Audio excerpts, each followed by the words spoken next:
As many of you may know, here on Black Music Archive, we have much needed and necessary discussions about music. And with that being said, a necessary conversation that we need to have is about the Whitney Houston wig collection.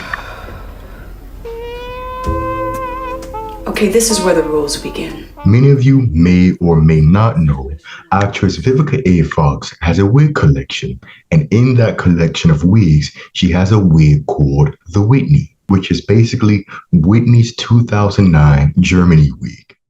And so it got me thinking, Whitney is iconic for a lot of things, but we never discussed how iconic her wigs are.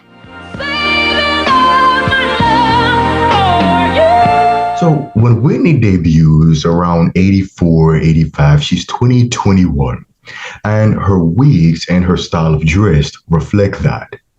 So like her contemporaries Taylor Dayne and Melissa Morgan, she did the big hair, she did the skin-tight gowns, and the very, very colorful makeup. As some of you may know, Whitney was actually supposed to be on The Cosby Show, and she actually had a Vanessa going to see the wretched Big Fun wig and outfit. So these early years of her career, she was actually sort of kind of dressed and she looked her age.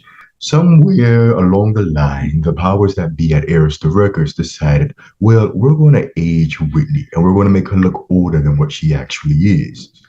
And this is actually an old Hollywood trick. You use the hair and you use the dress to make a younger artist look older. So when they get older, they actually still look young, or the same way as we always have known them.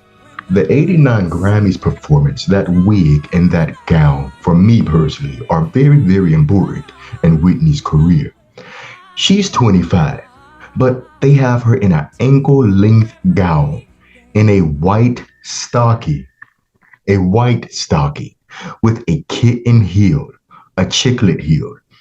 And this wig is very much in the style of an older woman. As a matter of fact, her mother owned a smaller version of this same wig. Some of you all may remember Whitney's success in the 80s had some members of the Black community in a tizzy, calling her a sellout or trying to appease white audiences. And so when we get to the early 90s, she moves in a different direction, not just musically, but aesthetically. And during the I'm Your Baby Tonight years, we see her experimenting with different wigs, colors, and textures, as many Black women do. She had her Oleta Adams, I don't care how you get here, but get here when you can wig. She had her Dionne Warwick interview wig. But her favorite wig and her wig of choice during these years was her Vicki Winans wig.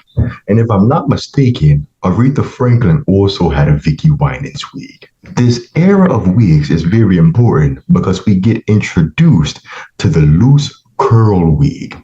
Yes, this is a very important wig. The loose curl wig was Whitney's go-to wig, and it's actually the style she kept the longest in her career.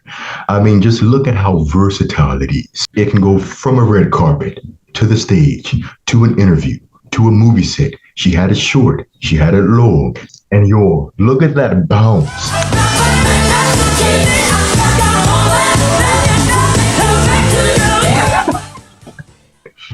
Whitney loved this wig so much, she even bought Sissy one.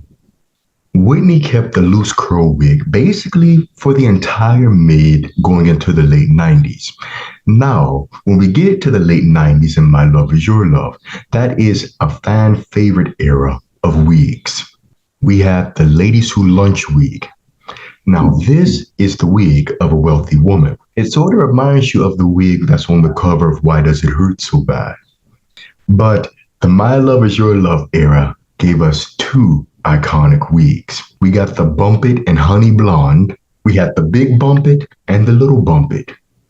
But the universal favorite and probably Whitney's most famous wig is the bob.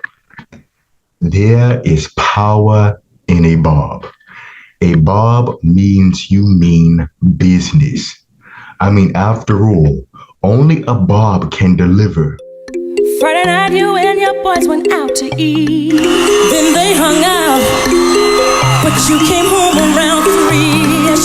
six of y'all went out. Then four of you were really cheap. Only two of you had dinner. I found your credit card receipt. You only get that kind of power, that kind of assertion, that kind of directness from a bob.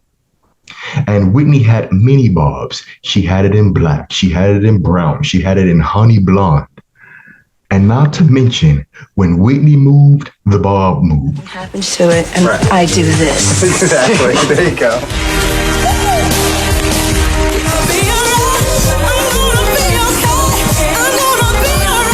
The bob had a life of its own. If you remember earlier, I said this wig right here was very important. During the last decade of her career, the curly wig was majority of the time her wig of choice. But remember what I said about how you use hair and clothes to age a woman, and then when she ages, she still looks the same? Well, this was Whitney in '93. This is Whitney years later in a similar wig in 2009. She doesn't look that much older. That's the power of a wig. So with that being said, what is your favorite Whitney wig?